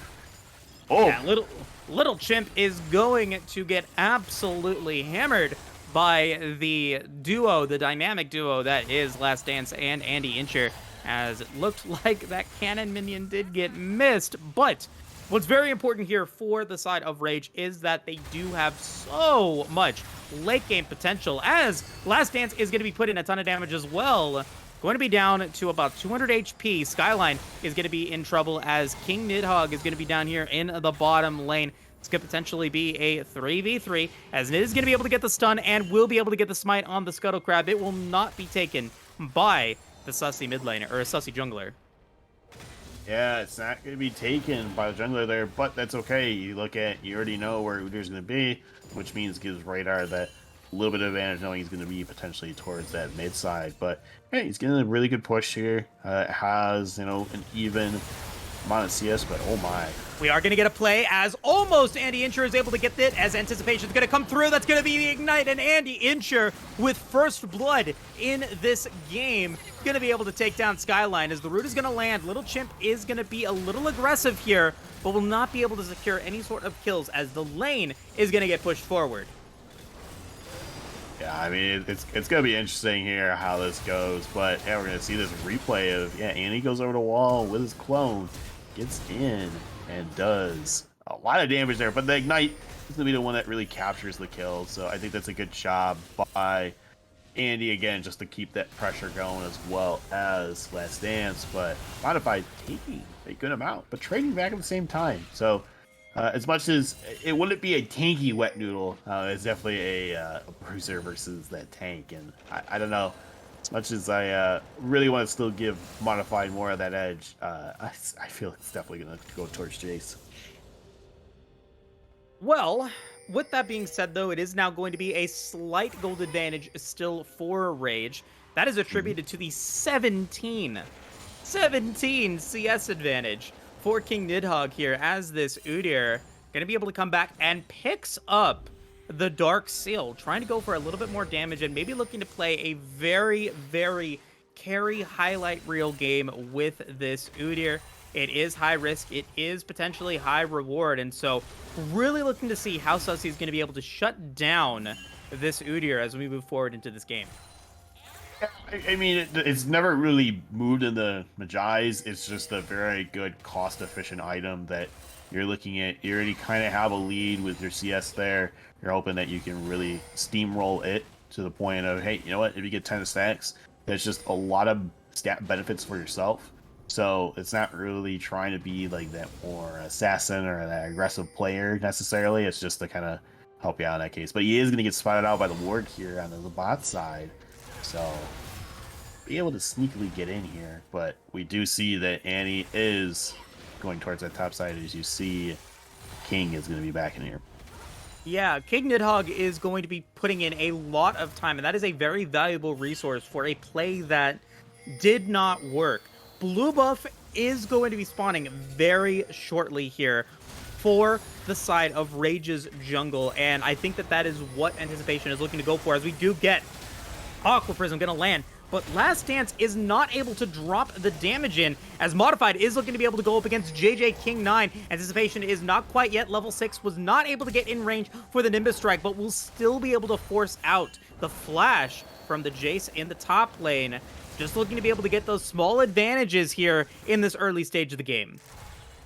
Exactly, and that's the name of the game, is figuring out what's really going to go well for them. We do see King Nidhogg here is on that Drake for the Cloud Drake, but he's not going to have any opposition. I think they know something's going on, but he's going to get it no problem here. So he's going to be able to back no album, but... Okay, Anticipation, though, maybe going to be in trouble using the clone already. Doesn't have flash, but Modified is on the way. Modified is here, but Modified is unable to get it. Not able to go in with that unstoppable force because they do not have it. Radar is going to force the flash out of Blonde. Will not flash themselves, so good punish from Rage in the blue side jungle.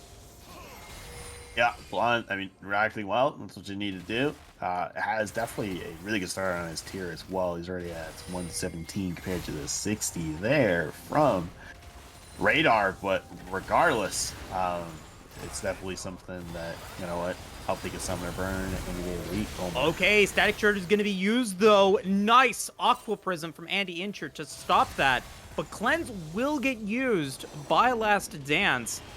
I don't know if he actually needed to. Maybe he got rooted, but maybe he thought it was healed. Regardless, it is going to be a Summoner spell for that ultimate. And Exhaust. Exactly. I mean, hey, you know what? They're looking at, you know what? When you're running 2 exhausts and you can burn one down each time, definitely do it. It's going to be much easier for them when it comes towards team fights. But King and Nidhogg is coming up here on this top side, might be able to get something. Modified does have Unstoppable Force and Flash available, but the play is looking to be able to go into the bot or the mid lane here. Blonde is going to get hit by the Event Horizon and the Cyclone. Blonde is going to be the target, and Blonde will fall. So it is potentially going to be a 2v2. Radar maybe going to be the target, but great use of the Cyclone. Great use of the Unstoppable Force from Modified, as Radar will be able to take down JJ King. Ends up being a massive 2-for-0 trade in favor of TA Sussy. Yeah. It's a little sussy. I mean, you would have liked to have seen this first game go towards them kind of that way, but you know what? They're, I think, rotating very well, trying to, again, keep that pressure going. But yeah, look at this. You just have a really good collapse. No problem there. Doesn't have that clone to go over the wall, but doesn't mind burning that flash because he has that Cyclone up and uses it again very easily to kind of get away. Again, you're not really going to kill him very quickly. You're going to look at the fact that Radar's just going to blow up JJ King, no problem. And yeah, JJ, unfortunately, has to go down. But I had to look at, and hopefully this kind of skyrockets Radar to go up more because, you know what, you have that even CS, you're 1-on-1 on him right now. Hopefully that gold lead can come back towards TA side. But with that early Drake going away, and that they have a couple plates going towards themselves right now on the spot side, it'll be interesting to see how TA regains this gold lead. Yeah, Nidhogg is really carrying here as this Udyr in terms of being able to keep the gold lead in favor of Rage. 87 to 53 right now in the CS department. Stole all of the or tried to steal all of the bottom lane camps. Was able to pick up most of the wolves. Left a little cub for Anticipation to see, but won't be able to take the Gromp. But even then, just looking to be able to continuously find those plays around the Rift where Anticipation is not, get that gold advantage, and force TA Sussy into the 1.4k gold deficit that we have seen now. Something that has been a bit of an issue in these two games here for Sussy, and has now been a consistent problem, has been their inability to be able to stay consistent in that CS. Modified! Woo-hoo-hoo! Gonna be able to barely get that play up there in the top lane, as we are looking to see if the mid lane play will happen for Anticipation. It will not. Radar will not be able to land the event horizon, but a good kill for Modified. Yeah, Modified just, again, exerting that little bit of pressure, a little bit of dominance that he can have in the lane. And yeah, you know what? That poke from those seismic shards, really annoying. Uh-oh. Okay. Yeah, I guess is gonna be fine. Radar trying to just get some damage there, but no, gonna be okay, as the dragon gonna be spawning in 40 seconds. Yeah, TA having the little bit of the advantage here for Sussy. 3v1 or 3v2, I should say, going to be coming down here on the spot side. He does also have the Rift Herald, so I'm assuming they're going to try and get some plates here and go for this advantage towards the Drake. So we do see that King Nidhogg is on his chickens right now, but nothing's going to happen. They're just going to try and see what they can do here. Get the scuttle, maybe. This could be difficult here for Rage to be able to complete, as we do actually see Anticipation utilize that smite.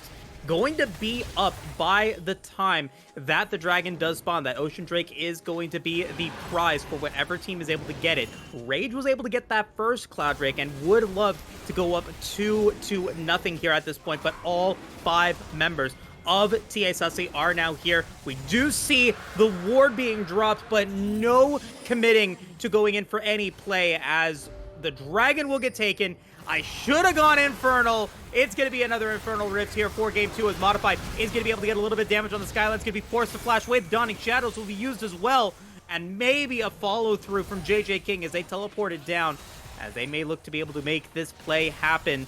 We've got Blonde just tearing up this mid lane tower, as the turret plates now potentially going to be the target for TA Sussy, as we do get to see Shelly get dropped. Modified is still here, does still have the unstoppable force.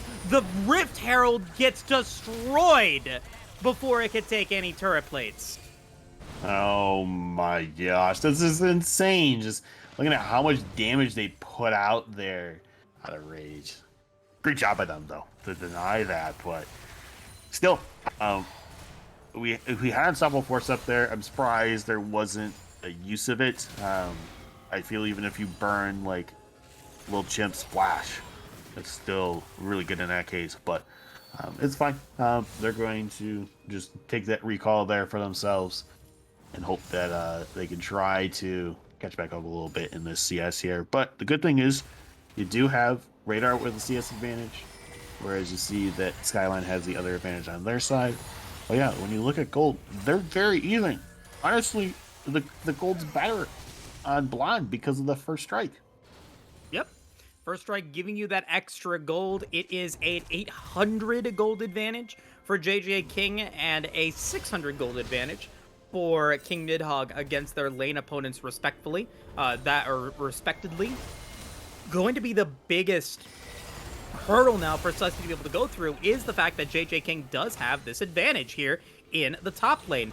It's going to take another big play for Modified in order to potentially be able to get that gold lead back into their favor. Now, of course, because it is a tank, it is that Malphite, it's not necessarily the worst thing in the world for you to not have the gold advantage against your lane opponent, but a kill for Modified would be huge. A kill for JJ King would potentially be detrimental, as we do see a little bit of rotation here from King Nidhogg, not able to get any jungle camps, but knows where Anticipation is at.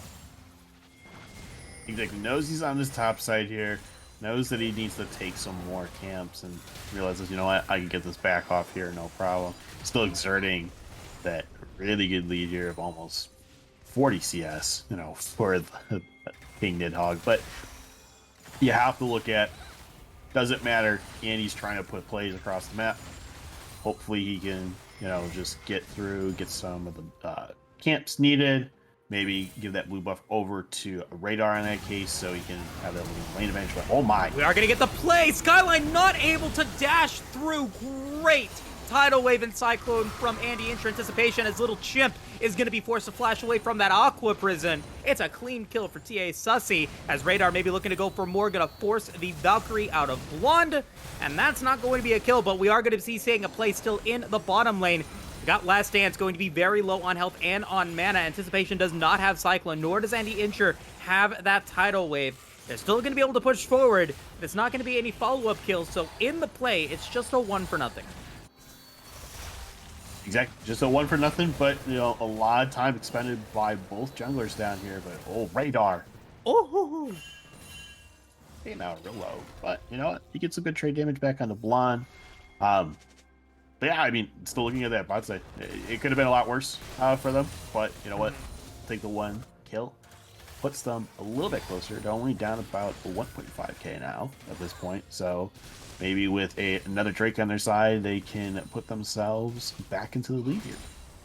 I think that would be a pretty good goal for them. JJ King is now finally backing about 50 seconds remaining until the dragon spawns. Modified will just barely have teleport up, but he is looking to finish the job now. JJ King is going to be in trouble without mana, without hope. Going to get really punished for that egregious overstay. No, my. Yeah, and that's the thing is you have to look at, he had no mana. You have to look at Modified still had a good chunk there, no problem. When you land that Unstoppable Force, it puts out way too much damage. And the fact that you can't really respond to it in that case is just an annoyance, unfortunately, for Jace. But, you know what? Gets it no problem there. TA does not know that Nidhogg is going to take this Rift Herald here, so it's going to be 1 Rift Herald onto each side. But can they get something going on here? Anticipation does get spotted out. Last Dance gonna drop the culling onto Little Chip. Did get a lot of damage as Blonde does have the packaged Valkyrie to potentially try to find something here. The Rift Herald's gonna get spawned immediately in the top lane, and we see King Nidhogg on the direction trying to go down. Radar's gonna try to find the play onto JJ King. Gonna try to find the play on to Blonde, who gets a really unfortunate Valkyrie. Does not get the play that they wanted. Anticipation is going to go in with the Cyclone, going to be able to force up the knockup on the King Nidhogg and JJ King. So it ends up just being that 1 kill for now, as we do get another great Event Horizon, going to be able to get a ton of damage. The Aqua Prison is huge. Modified almost is the Unstoppable Force. Will go in. Massive damage as we get Last Dance being able to take down JJ King. It is currently a 2-for-0. Another great Event Horizon from Radar. It's a double kill for Last Dance, and the teleport from Modified to be able to keep this play up and to keep this turret alive. It will be 2 kills for nothing, and the dragon gets taken. Yeah, unfortunately there, Skyline does disconnect, but you know what, they're back in the game again now, and the fact that, again, TA played it very well there. They got a lot of the advantages needed for themselves. They stopped the turret from the top side from potentially going down, but look at this fight here. A really good Event Horizon. Look at that Valkyrie, unfortunately, not the way you want to go. Wave did hit, doesn't really knock up too much there. You do have the Cyclone get popped out, but yeah, you really just need that overexerted pressure. Like right here, you bind the 2 carries right there, no problem, with Horizon and a bubble. Jesus. So much going on there. That light crash gets used, but doesn't really ramp up enough, I think, is the big issue. And the fact that, again, yeah, you're just able to just do so much. Like, look at this. You have really good Event Horizons that just came out of Radar. That looks a little weird, though, with Modified just going through the wall. I think it was the flash. That was the play it's there. Taking. Yeah. Oh, it's okay. It's the swing. The swing is always like clunky, where when you use that knockback in your melee form, it always looks weird in spectate. Like, but yes, that is how he got sent back over the wall. It just looked a little clunky. I'll admit it. I was a little confuzzled there, but regardless of that, yeah, it was a little sus. It was a little sus. Something's going on. But I mean, regardless of that, it is still a gold advantage for Rage. They have continued to keep that gold advantage, but TA Sussy has kept this game interesting. 9 kills for this squad comparatively to 1. Unfortunately, despite all of that, no Dark Seals getting taken, so there's not going to have that actual AP advantage for being able to get all of those kills, but it's all about sending that message and trying to get the tempo advantage that it does provide. There is a ton of standing gold on the line here for Sussy to get if they can find the right macro play to make it work. Exactly. Again, this if they can find something, but I think that they're going to collapse. Ooh. Forget the rest of the team is on this top side here, but they could have collapsed onto JJ King. I mean, it would have been great. He was kind of a little bit out of position. Maybe could have had a really good predator into the event horizon, but regardless, Modified. What? Okay, trying to go in there, does have the unstoppable force, but is going to get rooted before they can do anything. Goes in on to Little Chimp, who goes way too far forward. Skyline is going to be forced to flash away from the event horizon, and the slow is going to land on its Anticipation and the Modified, who Anticipation still has that Cyclone. It is currently a 5v4 power play for the next 20 seconds, but Sussy does not want to overextend their power. They will not go for the Baron, and instead, they are looking to potentially go towards this mid-lane tier 1 tower. Radar, Last Dance, Modified, looking to be able to get what damage they can. They do not have Demolish, though. Nice Event Horizon once again, and it's going to be bye-bye Skyline. TA Sussy picks up another kill, and Last Dance, 3-0-4 on a killing spree.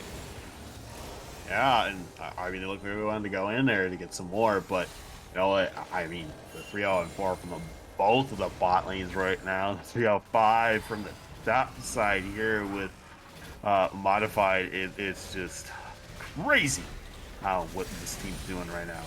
Different breath of life from the game 1, but yeah, now this means they're still not quite there with the gold, but they're down only 400 now in this case. And you have to look at, they do have that Drake advantage for themselves. Hopefully, this will be more of what helps TA win this, because you already have Drake coming up here in 40 seconds. You already have the advantage. All of you are pretty much down here. The only disadvantage is you have Corky on the top side for Blonde, but that means that he could get that wave and potentially push it out on that top side, so you might trade out the turret, because he does have TP, so he could come into the fight at any point. Question is, what's going to happen? He does, but he would have to also pick up the package, though.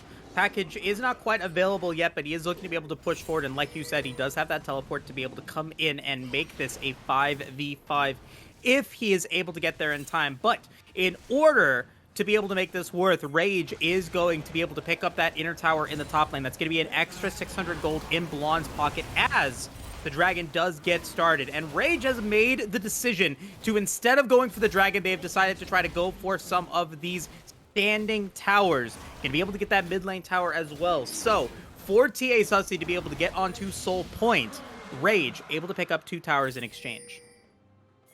And sometimes, yeah, you do have to make aggressive plays like that. Ooh.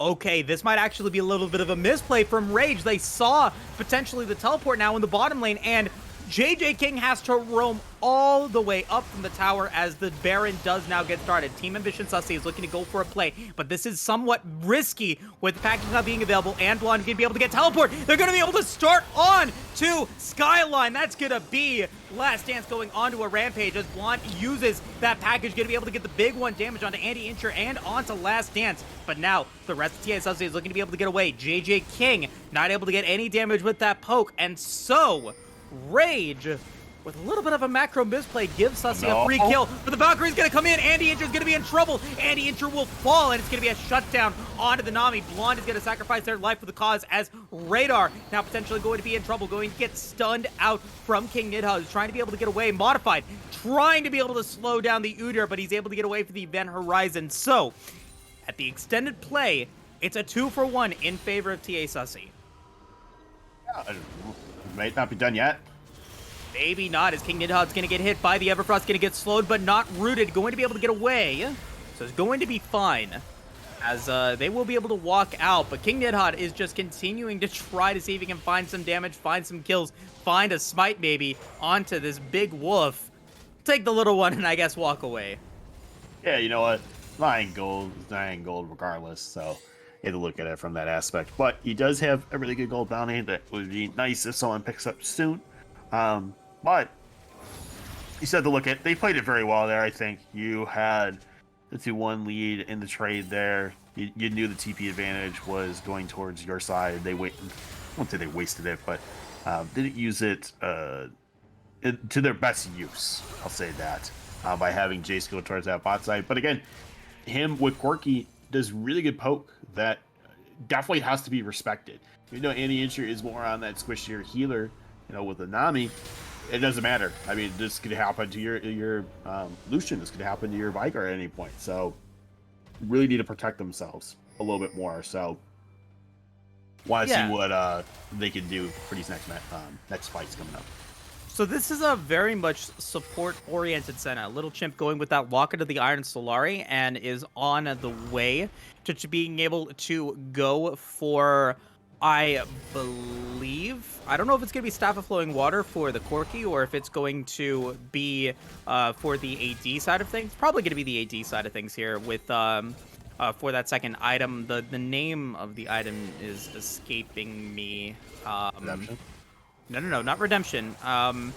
Like, it gives AP whenever you heal or shield. Or AD whenever you heal or shield. The name is escaping me. Regardless of that, very support-oriented build here for Little Chimp. Andy Incher is on their way to be able to pick up their second item as well. Going to be able to get that Grievous Wound with that Oblivion Orb, but is looking to be able to support this Lucian as much as possible. Picks up that Imperial Mandate to be able to get that slow and potentially that extra damage if it's able to land. Yeah, no, I totally understand it. You're not thinking of what am I thinking It could be Redemption. It could be Redemption that they're building here, but you're not like a Sensor, are you? Oh, maybe it is Ardent Sensor. Maybe it is. Yes, it is Ardent Sensor. That's what I'm thinking. Give you that extra attack speed. We'll give you AD. Yeah, attack speed. Yeah, Ardent Sensor. You know, I play TFT. I should have known. I played TFT set 6. Yeah. No, but it is the Redemption. It is the Redemption that they are getting. That's probably makes more sense. But you know what? I would have liked to have seen the Ardent Sensor. I would have loved to have been correct. But no, Redemption does make sense, especially with the healing that they're trying to go for. But Dragon is spawning in 46 seconds, and this is potentially a must-win fight here for Raid. But King Nidhogg is going to get caught out before it even begins. Primordial Burst is still ready for Radar, but King Nidhogg going to be down to about a third of its HP. Yeah, it's not done yet. Oh my god, Last Dance wants it. Using the Gale Force as well, but King Nidhogg is going to be able to ghost away. He's like, get over here! But unfortunately, he's going to get away. But this means then that they should have this dragon advantage because they know that he is sitting towards that top side right now. Uh-oh, Modified. Modified has the flank. Modified has the flank! And is going to be able to get a double knock-up onto Little Chimp and a Blonde. Huge play for TA Sussy and a double kill for Radar. Yeah, great job. I mean, you got in a choke point. You had great use of the Unstoppable Force. You had a great Cyclone, another tidal wave that came through there as well, too. So I think what's great is they're pulling the people the right way, and they should be able to get the soul here, no problem. They want to end this. Static Surge is going to be used as the teleport comes in from Modified to try to be able to clear this up, but Last Dance is going to be in trouble. Last Dance is going to die. Disaster a little bit for TA Sussy as JJ King is going to be able to pick up one. Andy Incher is going to try to find out where Skyline is at, going to see where the Zeri is coming through. Zeri's trying to be able to get away, trying to be able to potentially just get hit by the turret. It's going to end up not happening, maybe, because of the Immortal Shield Bow. Very close. He gets a touchdown.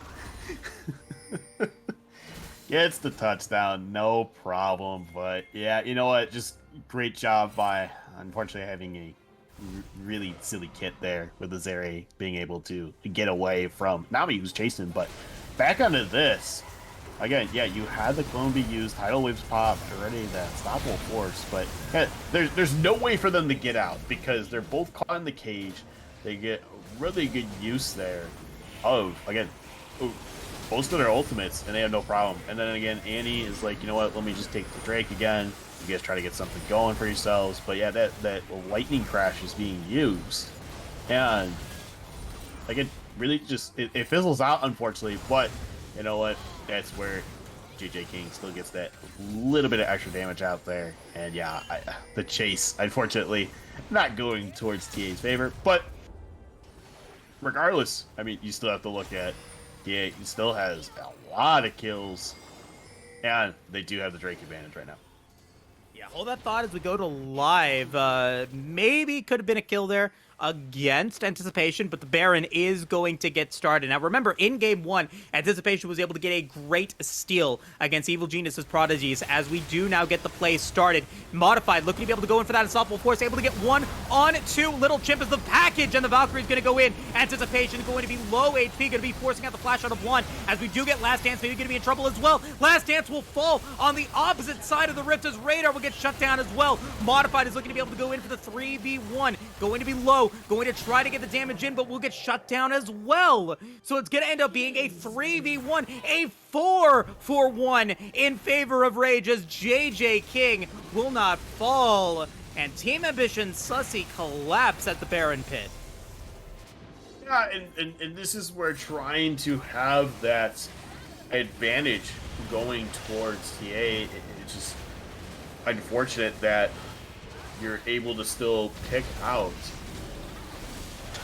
Lucian, and the fact that Last Dance just couldn't get that catch that he wanted means then that he's gonna have to fall. Like, you look here again, really good engage on across the board. You know, you're getting Blondie out of there.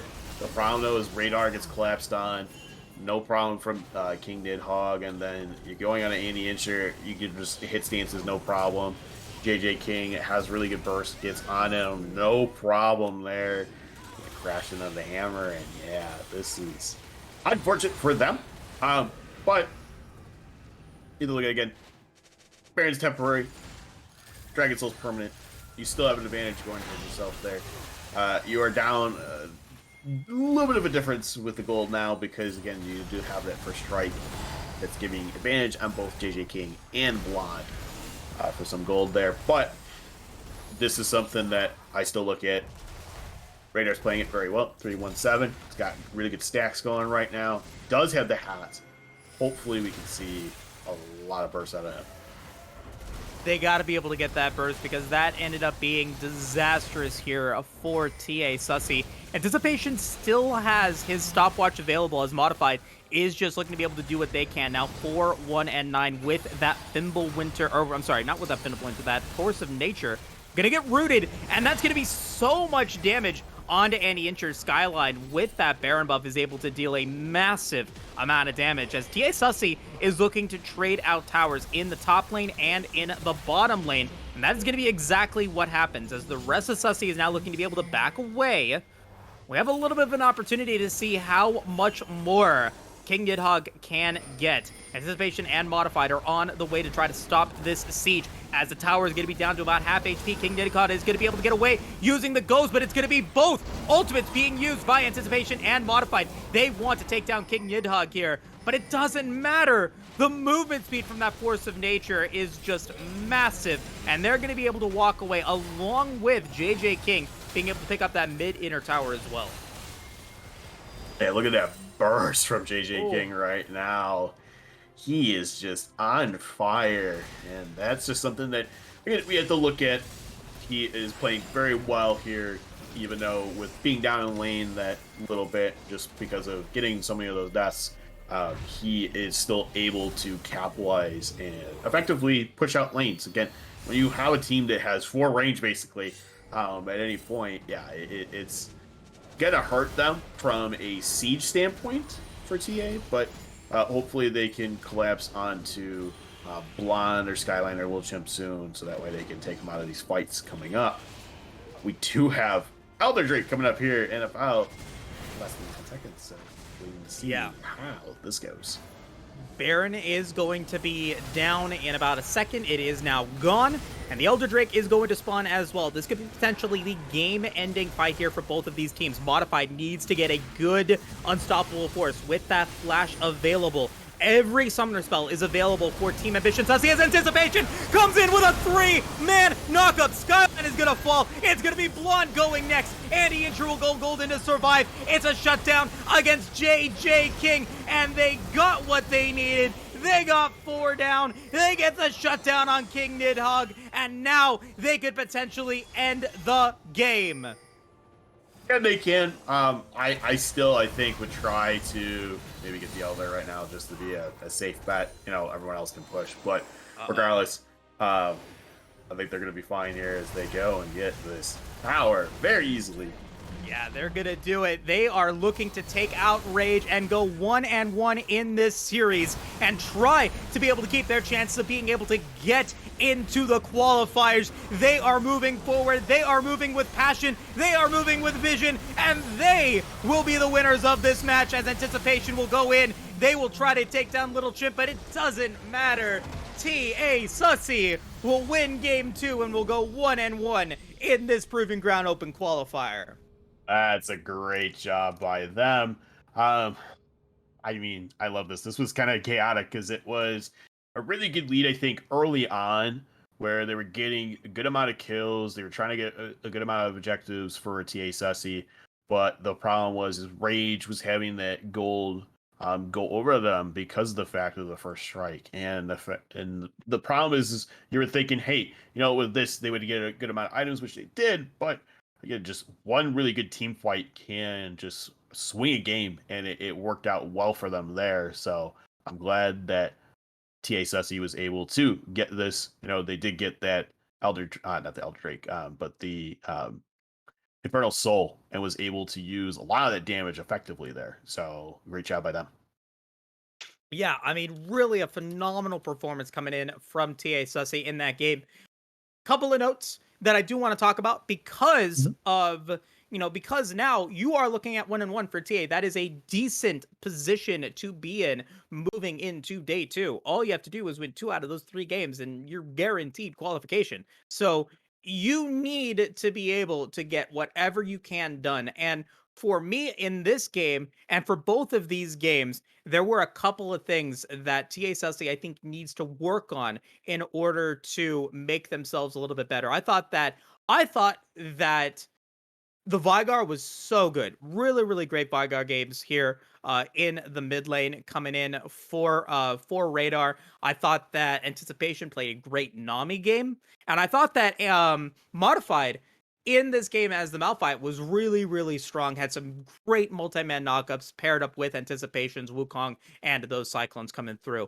But the big issue that I have been noticing here throughout these 2 games has been the gold deficits that they have allowed their opponents to get. Didn't matter that they were having a massive kill lead. They had a big CS deficit in both games. They had a big gold deficit at certain points throughout both of these matches. And gold means kills. And you need to be able to get that CS and you need to be able to keep that gold advantage if you want a better chance of being able to win games. You can team fight as well as you can, but if you're behind and you team fight poorly and you get aced, it'll be like game 1 where the game just collapses. So I really want to see TA Sussy work on their CS, work on their gold gains, and make sure that they stay even throughout the match. Exactly, because I think if they can work about their gold, even though again, this one you want to get 2 first strike. If you don't have a first strike person to kind of keep up with it, that is going to be, I think, a little bit of the problem. But again, if you're able to manage that, so even if you're going to shut down a little bit more of their CS, or at least a little bit of the pokeability, where you're not going to get that traded on you, then I think that's going to be really helpful for them. Again, I think this is a different change of pace this time around because the Udyr was but wasn't a problem at the same time. I think it's just the fact that, again, they were able to get a little bit more. They got going, I think, a little bit more on this game that, you know, we could see that again tomorrow, especially in those 3 games coming up. But I think it's something that I agree. If they can focus on the gold that little bit more, maybe then you don't have those power spikes happen towards the enemy side, and then you don't have to worry about, it's Blonde going in with the